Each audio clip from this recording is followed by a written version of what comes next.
자, 4월 8일에 있었던 검찰직 9급 형법 문제입니다. 문제는 쉽게 나왔습니다. 대법원 판례였고 이론은 순수 이론은 2문제 정도 출제가 됐고 법전문도 한두 개 나왔고 문제는 아주 평이하게 나왔습니다. 자, 그러면 1번 문제부터 갑니다. 자, 형법 제1조 2항 문제입니다. 다음 중에서 옳지 않은 것은 했는데 답은 3번이죠.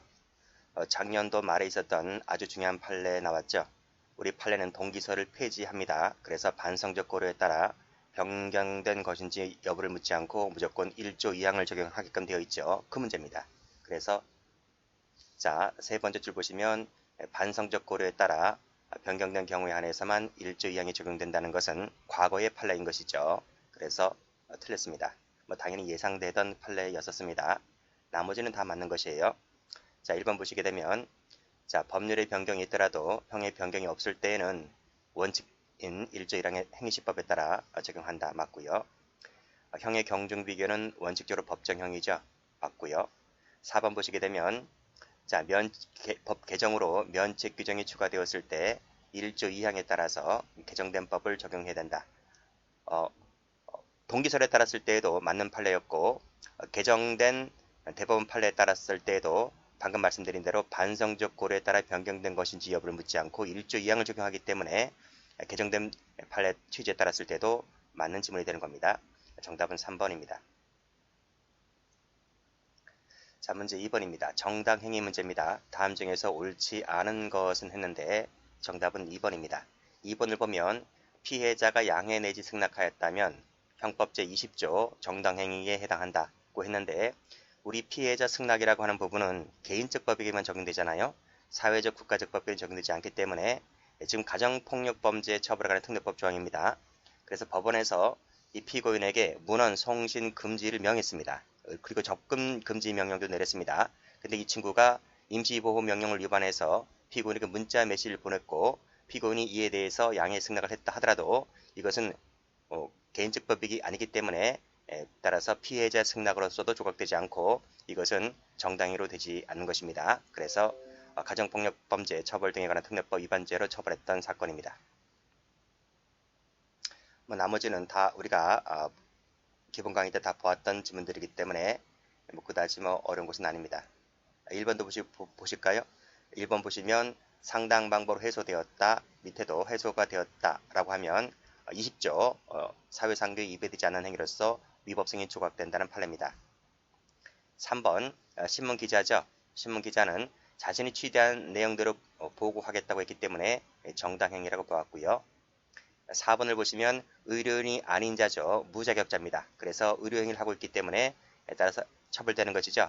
마지막에 사회상규에 위배되지 않는 행위로는 보기는 어렵다. 그래서 의료법 위반죄로 처벌했던 사건입니다. 자, 3번도 쉬웠습니다. 자, 강요된 행위를 묻고 있습니다. 옳지 않은 것은 했는데 정답은 4번입니다. 4번은 많이 봤을 거예요. 어떤 사람이 성장 교육 과정을 통해서 형성된 내재적 관념 내지 확신으로 인해서 그 의사결정이 사실상 강제되는 결과를 낳게 하는 것까지는 강요된 행위라고 포함하지 않는 것이죠. 그래서 틀렸습니다. X. 나머지는 쉽기 때문에 굳이 가정의를 하지 않겠습니다. 자, 4번 문제 봅니다. 자, 형벌에 관한 문제입니다. 옳지 않은 것은 했는데요. 정답은 1번입니다. 자, 1번은 법조문 얘기죠. 가중 감경할 사유가 경합했을 때는 외우고 있죠. 각특 누법경작이라고 했습니다. 그래서 각칙할 때 각 34조 2항이 뭡니까? 특수교사 방조잖아요. 그래서 특이 들어오고요. 그 다음에 다음 법이죠. 법인데 지금 경합범 가중과 법률상 감경이 순서가 바뀌었습니다. 마지막은 맞아요. 각특 누법 경 자기니까 그래서 다 맞는데 마지막에 경합범 가중과 법률상 감경이 순서가 바뀌었기 때문에 틀렸습니다. 자, 그 밑에 판결 선고 전 구금일수는 100% 산입이죠. 필요적 산입입니다. 맞는 지문이고 전부 산입입니다. 자, 병고할 때에는 전부 일부에 대하여 선고유예할 수 있다. 맞죠? 선고유예 조문입니다. 59조 2항이죠. 자, 선고유예를 할 때에는 보호관찰을 받을 것을 명할 수 있다. 맞죠? 보호관찰은 가능한데 사회봉사 수강명령은 불가능하죠. 그리고 의무적입니다. 전부 법조문이고 답은 1번입니다.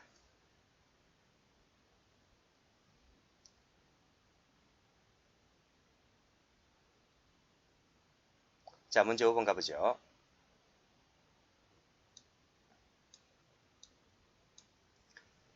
자, 문제 5번 결과적 가중법에 관한 문제입니다. 옳지 않은 것은 했는데요. 정답은요. 쉽습니다. 답은 2번이죠. 그쵸? 그래서 다른 집단원이 결과에 대해서 예견할 수 있었다고 한다면 결과적 가중법의 공범이 되는 거죠. 치사상죄가 될 수 있습니다. 될 수 없다 했으니까 답은 틀렸네요. 답은 쉽게 2번이 나왔습니다. 뭐 1번이 많이 나왔던 판례이고요. 그 다음 3번도 보시면 행위공동이죠. 행위공동설에 따랐을 때 결과적 가중법의 공동정범을 인정하는 부분이고, 그리고 결과적 가중법은 기본 범죄가 미수를 할지라도 중앙결과가 발생하면 기수범이 됩니다. 맞는 질문입니다. 자, 문제 6번 갑니다. 구성요건 요소에 대한 착오의 사례가 아닌 것은 했는데 답은 3번이죠. 그쵸? 자, 1번은 뭡니까? 3명과 싸우다가 힘이 달리자 이들 3명을 상대로 휘둘렀는데 옆에 있던 A에게 상해를 입혔다고 했을 때 구성요건적 착오죠. 구성요건적 착오 중에서 타격의 착오가 됩니다. 그래서 구성요건적 요소에 해당되는 착오이다. 맞습니다. 2번을 보면 자, 6층 호텔방에서 상해죄 의사로 A를 구타하여 쓰러진 것으로 사망한 것으로 착각하였고 자살한 것으로 위장하기 위하여 6층 아래로 떨어뜨려 사망케 하였을 때 개괄적 과실 관련된 판례잖아요. 우리 판례가 상해치사죄 결과적 가중범을 인정했던 사안입니다. 그래서 상해죄의 고의로 떨어뜨리는데 결과가 사망이었잖아요. 그래서 상해와 중한 결과 사이에 과실이 있다는 겁니다. 그래서 상해치사죄 결과적 가중범 인정했기 때문에 구성요건적 착오에 해당할 수 있겠죠. 그래서 이것도 맞는 지문이고, 자, 4번도 보시게 되면 피해자 A를 살해 의도로 몽두로 내리쳤는데 등에 엎혀있던 피해자 B가 맞아 사망했다고 했을 때 이것도 마찬가지로 구체적 사실 착오 중에서 타격의 착오에 해당되는 사례입니다. 이것도 구성요건적 착오의 일종이죠. 그래서 1번, 2번, 3번은 전부 다 구성요건 관련적 착오인데 3번은요. 자신의 행위가 죄가 되지 않는 것으로 생각을 했다는 것은 금지착오죠. 금지착오 부분에서 착오에 정당한 이유가 없다는 겁니다. 정당한 이유가 없기 때문에 처벌했던 사건입니다. 이것은 금지착오 문제이고 구성요건적 착오가 아니기 때문에 정답은 3번 되겠습니다. 자, 7번입니다. 자, 미필적고에 관련된 설명으로서 옳은 것만을 고른 것은 했는데요. 자, 1번 지문 가볼까요? 자, 결과가 발생할지도 몰라. 그래도 할 수 없지라고 하는 것은 미필적 고의가 되는 거죠. 그쵸? 여기까지 맞는데 결과가 발생할지도 몰라. 그러나 괜찮을 거야. 라고 하는 것은 인식 없는 과실이 아니고 인식 있는 과실입니다. 제 교재도 있죠? 미필적 고의와 인식 있는 과실. 이 사례도 똑같이 나왔습니다. 자, 니은번은 맞죠? 30cm 앞에 서 있었고 신경질적으로 갑자기 좌회전했다고 했을 때 이 차량이 경찰관을 치일 수 있다는 점에 대해서 용인하는 내심적 의사가 있었다. 즉 미필적 고의가 있었다고 봅니다. 그래서 맞는 지문입니다. 동그라미. 자, 이건 대구 지하철 화재 사건 유명한 판례죠. 판례가 뭐라 했습니까? 증거인멸죄 고의가 없다 그랬습니다. 그래서 마지막 줄 보시게 되면 증거인멸 결과를 발생할 가능성을 용인하는 내심의 의사가 있었다고 보기는 어렵다 했기 때문에 맞는 지문이죠. 동그라미. 자, 리을번은요. 최근에 아주 뜨겁게 출제가 됐던 기출지문입니다. 판례이기도 하고요. 최신 판례이긴 한데 최근에 한 서너 번 아주 출제가 많이 되었던 판례입니다. 자, 리을번 보시게 되면 자, 세 번째 줄에 일반인까지는 맞아요. 근데 마지막에 객관적인 제3자의 입장에서 심리 상태를 추인하여야 한다 했는데 객관적 제3자가 아니라 이것이 행위자가 되죠. 그래서 일반인의 생각을 기초로 행위자 입장에서 고의를 추단해야 한다는 것이 판례입니다. 그래서 이 부분 틀렸고 뭐 많이 나왔던 판례이기 때문에 굳이 답을 고르는 데는 그다지 어려움이 없었을 거예요. 정답은 3번 되겠습니다.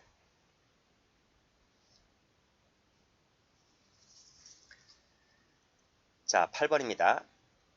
이런 문제죠. 주관적 정당한 요소에 관련된 설명으로서 옳은 것만을 골라라 그랬는데 검찰직은요 당연히 뭐 이런 문제가 몇 문제 나올 것이라고 예상을 하는 시험이잖아요. 그렇기 때문에 뭐 이런 문제 나왔다고 해서 그다지 어려운 건 없습니다.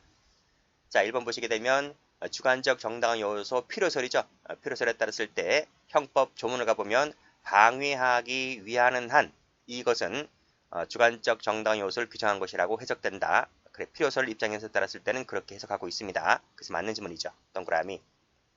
자, 우리 판례는 주관적 정당화 요소 필요설 입장이죠. 그렇기 때문에 맞는 지문입니다. 동그라미.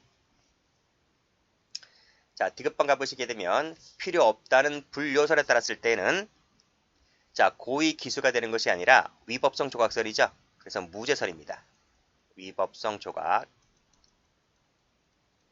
그래서 이 지문이 맞으려면 필요 없다가 아니라 필요 있다는 필요설로 가야지 맞는 지문이 되는 것이고 불효설에 따랐을 때는 주관적 정당한 요소를 결여한 경우 효과에 있어서는 위법성 조각으로 풉니다. 자, 모두 요구된다는 이원적 인적불법론. 이게 오늘날의 다수설이라고 그랬죠? 다수설 같은 경우에는 자, 행위 반가치가 부정되는 것이 아니라 행위 반가치는 그대로 존재합니다. 그대로 존재하고 다만 뭐다? 결과 반가치가 탈락되는 거죠. 반가치가 탈락되기 때문에 불능미수 규정을 유추 적용합니다. 그래서 어리 1번 틀렸고요. 정답은 1번입니다. 쉬운 문제입니다. 자, 9번 가보겠습니다. 책임 능력에 대한 문제로서 옳은 것은 했는데 이 문제도 쉽잖아요. 그쵸? 답은 2번입니다. 자, 심신장애는 형법 제10조잖아요. 혼합적 방법을 취하고 있습니다. 그래서 생물학적 요소, 심리학적 요소 맞기 때문에 2번이 답이고요. 1번 가보시게 되면 자, 종합 판단한다는 것이 맞습니다. 종합 판단하기 때문에 공판정에서의 피고의 태도를 고려하죠. 고려하지 않는다. X 하시고. 자, 소화기호증 많이 보았던 판례죠. 그 증상이 매우 심각할 때에는 예외적으로 심신장애를 인정할 여지가 있다고 봤죠. 원칙적으로 인정하지 않는데 예외적으로 매우 심각할 때에는 인정할 여지가 있습니다. 틀렸고. 자, 예견할 수 있었는데도 과실에 의한 원장이죠. 형법 제10조 사망 적용 대상이 된다는 것이 판례입니다. 학설은 적용 대상이 아니라고 보는데 지금 문제가 판례에 의한다고 했거든요. 여긴 생략되어 있지만 맨 위로 올라가 보면 맨 위에 1번 문제 꼭대기 위에 나와 있습니다. 판례에 따르면 10조 사망이 적용 대상이 됩니다. 안 된다 틀렸고요. 자, 10번 갑니다. 자, 합동범에 관한 문제인데 옳지 않은 것은 했어요. 정답은 4번이죠. 4번.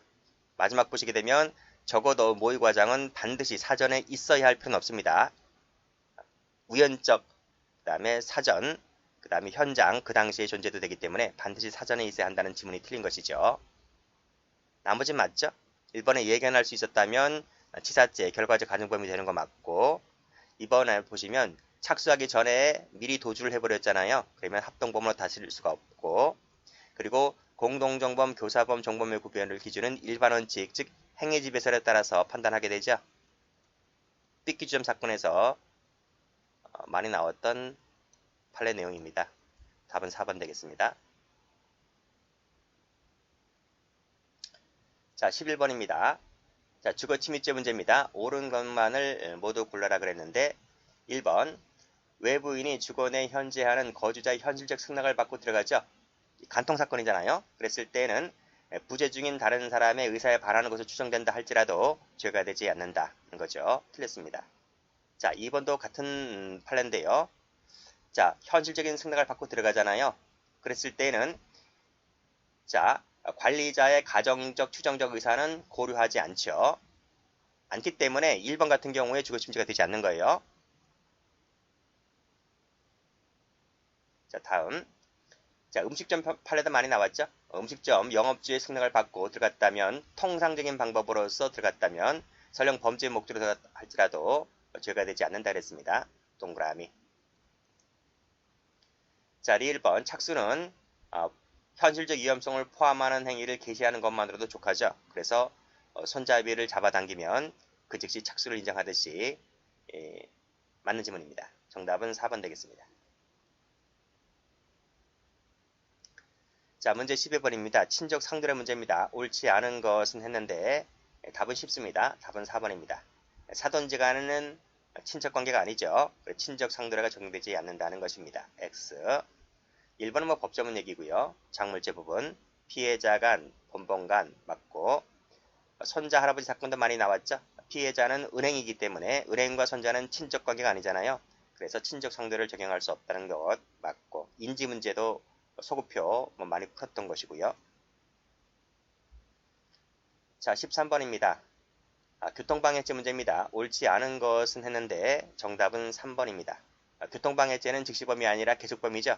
틀렸고, 계속범이기 때문에 마지막에 가담했을 때 공동정범이 될 수가 있는 것입니다. X. 나머지 뭐 다 쉬운 것들이죠. 추상적 이혼범이다. 그리고 자, 현저히 일탈하지 않았을 때는 죄가 되지 않는다. 맞고, 마지막에 하나의 행위죠. 근데 두 가지 결과 나왔기 때문에 상상적 경합이다 하는 것도 맞고. 자, 14번입니다. 자, 공범 문제입니다. 옳지 않은 것은 했는데요. 답은 쉽잖아, 그렇죠? 3번입니다. 인과관계를 필요로 한다 그랬죠. X. 나머지 것들도 다 쉬운 거예요. 자, 새로운 범죄 실행의 결의로 따른 것이라고 한다면, 그쵸? 예비 음모죄 죄책은 부담하는 것은 변론을 할지라도 교사범이 되지는 않는다. 맞고요. 그리고 교사 행위 당시에는 승낙하지 않았다 할지라도 그 이후에 그 교사로 낙태를 하게 되죠. 그랬을 때 낙태 교사죄가 된다는 판례이고요. 자, 착수 이전에 방조했다 했을 때는 원칙적으로는 방조범이 되지 않지만 이 정범이 나중에 착수에 나아가잖아요. 그러면 공범 종속성설에 따라서 종범이 성립할 수 있다는 것도 많이 나왔던 판례입니다. 자, 16번입니다. 다음 중에서 옳지 않은 것은 했는데요. 답은 1번이죠. 그쵸? 물건의 소유자가 아닌 사람이 소유자의 범죄에 가담을 하잖아요. 그러면 33조 본문에 따라서 그 범죄 행위의 공범이 될 수 있습니다. 권리행사 방해죄의 공범이 가능하죠. 안 된다 틀렸고요. 이것도 틀렸습니다. 뭐 2번 많이 봤고 3번도 많이 봤고 4번도 많이 봤고. 자, 16번 가볼게요. 자, 다음 중에서 옳지 않은 것은 했는데 답은 1번이죠. 1번. 공범자의 소유물도 몰수할 수 있고 공범자는 소추되어야만 가능하다? 틀렸습니다. 소추 가능성 여부를 불문하고 공범자의 소유라면 몰수가 가능하죠. 답은 1번입니다. 뭐 2번, 3번, 4번 다 맞는 말입니다. 4번도 맞아요. 그렇죠? 4번도 기본 강의 때 다 배웠던 것들인데 몰수를 못할 때 추징을 하는 거잖아요. 그래서 몰수하고 추징과의 관계를 보게 되면 몰수 못할 때 추징을 한다. 그러면 같을 수 있는 거죠? 자, 몰수하면 몰수할 수 있고 몰수가 안 될 때 그 급적분해해서만 추징하는 것이기 때문에 몰수는 추징보다 크거나 같을 수밖에 없는 것입니다. 그래서 마지막 줄 보시게 되면 추징해야 할 가액은 몰수 선고를 받았더라면 잃게 될 상당액을 초과해서는 안 되는 거죠. 왜? 몰수보다 커서는 안 되기 때문에 맞는 판례입니다. 자, 소송 사기 문제입니다. 옳지 않은 것은 했는데요. 답은 2번이죠. 자, 지급명령 신청 있죠? 그러면 법원에 허위 채권으로 지급명령을 신청했을 때 여기서 착수가 됩니다. 착수. 그쵸? 상대방이 신청했다 하더라도 그건 그 착수 이후 문제이기 때문에요. 지급명령 신청했을 때 착수가 인정됩니다. 안 된다 틀렸고요. 나머지 다 맞는 말이죠. 가압류를 신청한 것만으로는 착수가 아니다. 맞고. 자, 3번을 보시면 적극적인 사수를 쓰지 않았기 때문에 기망행위로 보지 않는 것입니다. 그리고 4번을 보시면 등기된 적이 자가 있기 때문에 만약에 승소를 하게 되면 자기 앞으로 등기를 취득할 수 있게 되는 지위를 취득하게 되잖아요. 그렇기 때문에 있는 자가 그들 명의로 소유권 이전 등기 말소를 구하는 소송을 제기했을 때에는 착수가 인정된다는 것이 판례입니다.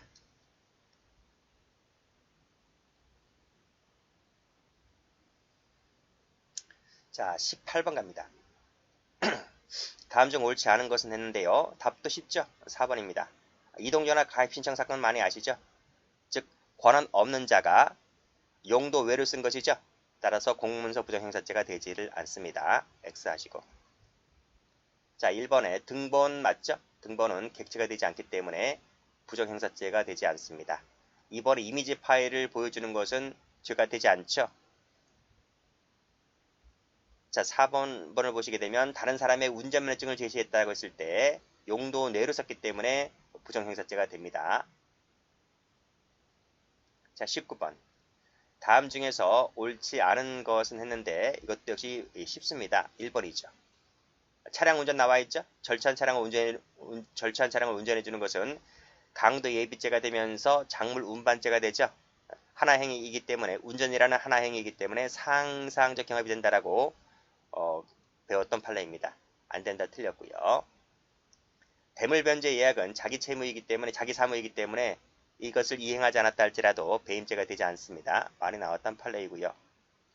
중간생략 등기 형일 때 자신의 처에게 등기 명의를 했잖아요. 그러면 처 소유가 되는 것이란 말이죠. 대외적 관계에서 남편 소유가 되는 것이 아니기 때문에 따라서 자기 소유가 아니므로 권리행사 방해죄가 되지를 않습니다. 맞는 지문.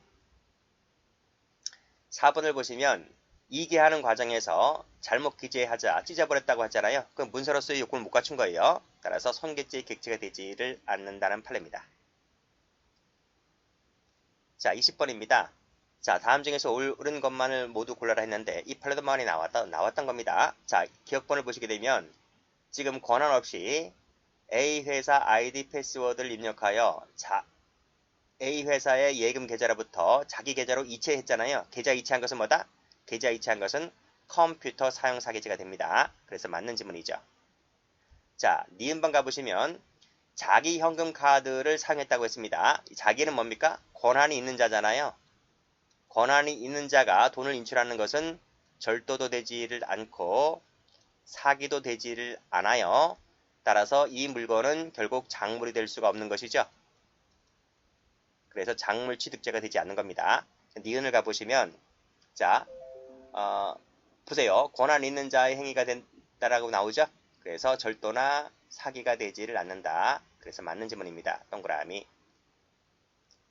절도나 사기가 아니기 때문에 작물이 되지 않는 거예요. 작물죄의 객체는 재물이잖아요. 재산상 이익이 아니고요. 이 돈은 컴퓨터 사용 사기죄로 얻어진 것이고 컴퓨터 사기죄의 객체는 순수 이익죄이기 때문에 작물이 나올 수가 없습니다. 그래서 디귿번을 가보시면 작물이 된다 틀렸고 마지막에 작물 취득죄가 된다는 것도 틀린 거예요. X. 그래서 정답은 1번 되겠습니다.